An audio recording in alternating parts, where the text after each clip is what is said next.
the world's cell phone users are using smartphones with virtual assistants like Siri, Alexa, Bixby, Cortana, and Google Assistant. And these are really useful tools that can help us get lots of things done. But they really have a dark side too.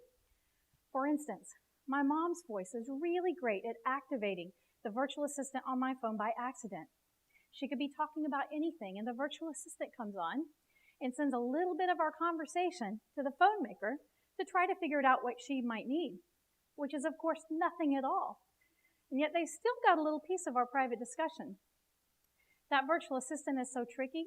She once placed a phone call without my knowledge and transmitted everything that was going on in the room to someone who really wasn't welcome to have listened in.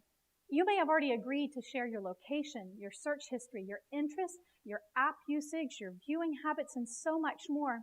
When you picked your phone, when you chose your car, when you got your game system or your TV, when you signed up for streaming movies, when you got your social media, there's so much that we're giving away. And if you've ever checked to see what Google has about you, you can find out the volume of data. It's just staggering. Oftentimes through our consent, sometimes when we've not agreed, and other times purely by accident, we're sharing lots of little details of our lives. And do we really want the world to know when we got up this morning? Or when our homes are usually empty? Or what medical conditions we're researching? Now, all of this monitoring isn't likely to change, and sometimes it has some really good benefits. For instance, employers tend to monitor to find employee performance that could use a little coaching, or to stop time wasting, or even to discover embezzling. Really, they're just trying to make sure that nothing is happening that shouldn't be. Schools might use monitoring to deter cheating or to discover it when it happens. Some college admissions officers check an applicant's social media before making admissions decisions. And around the world, governments are using surveillance for all sorts of purposes. And they don't always tell us when they're recording and watching us.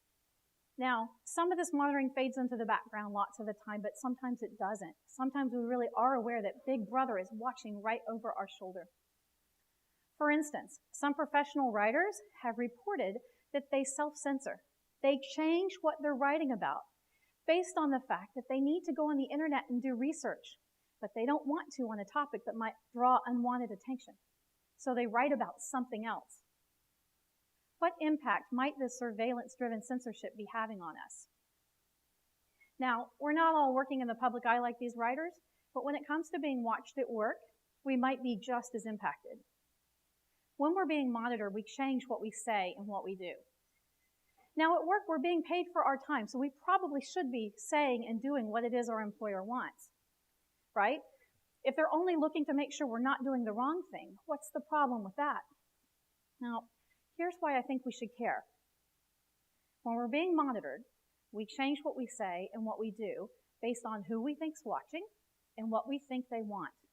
But sometimes that's not in the best interest of the organization doing the monitoring. If we're on a monitored network, we might not be willing to say what we really think. We might hold our tongues when there's an idea we really should be sharing. When there's risk in speaking up, we might just not do it. Now, here's how that can play out. One of my favorite examples comes from medicine, where people sometimes won't share ideas that improve patient outcomes because there's risk in doing so.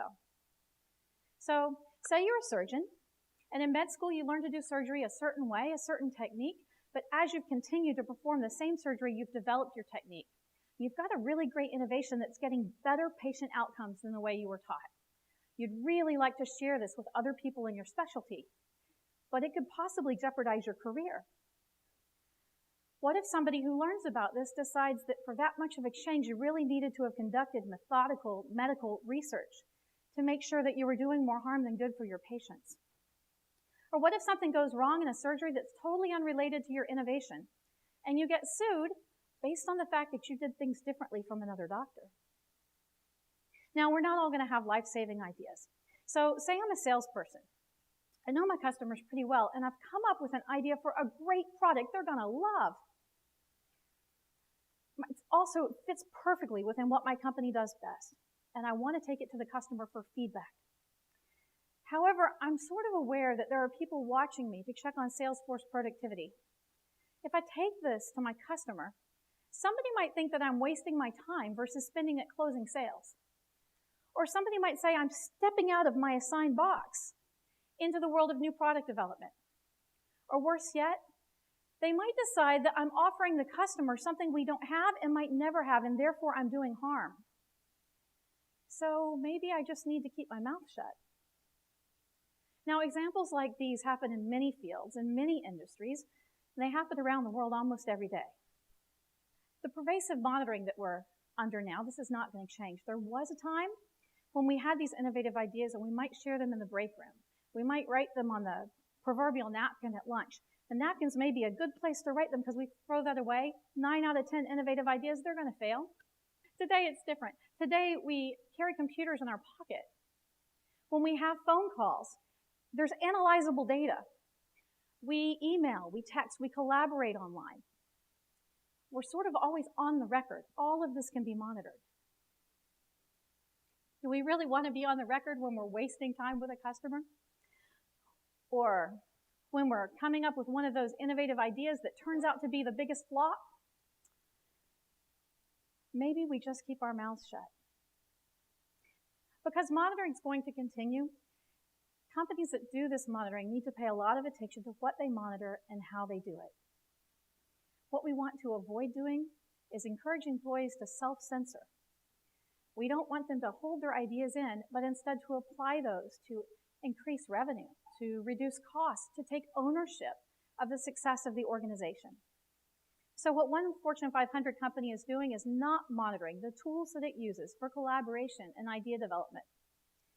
Employees can message each other about how things should change, what they truly think, what they want to do, without concern that those communications are going to have negative implications for them.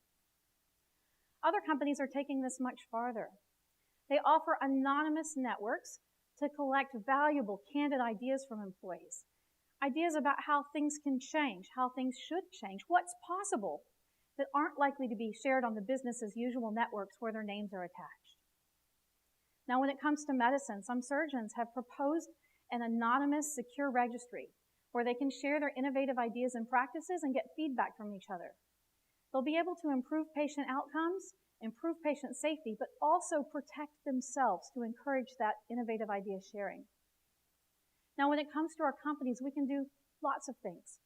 It's very easy to make communication systems anonymous. We can have anonymous communication systems that promote innovation. They promote idea sharing. They promote thinking of the big ideas of what's next and how can we improve what we're doing. And the names don't have to be attached, but we can build them so we can attach our names after any worry about who said what is long past. Now, as employees who may be concerned about sharing ideas in monitored networks, I hope we'll take our good ideas offline to a trusted colleague and continue trying to help our organizations move forward. As people who set policies for monitoring or who may do so in the future, I hope we'll think about how to do that best. We don't want our focus to be on what's legally permissible, but on what's best for our environments. We don't want our environments to stagnate, but to improve and to continuously foster innovation. Thank you.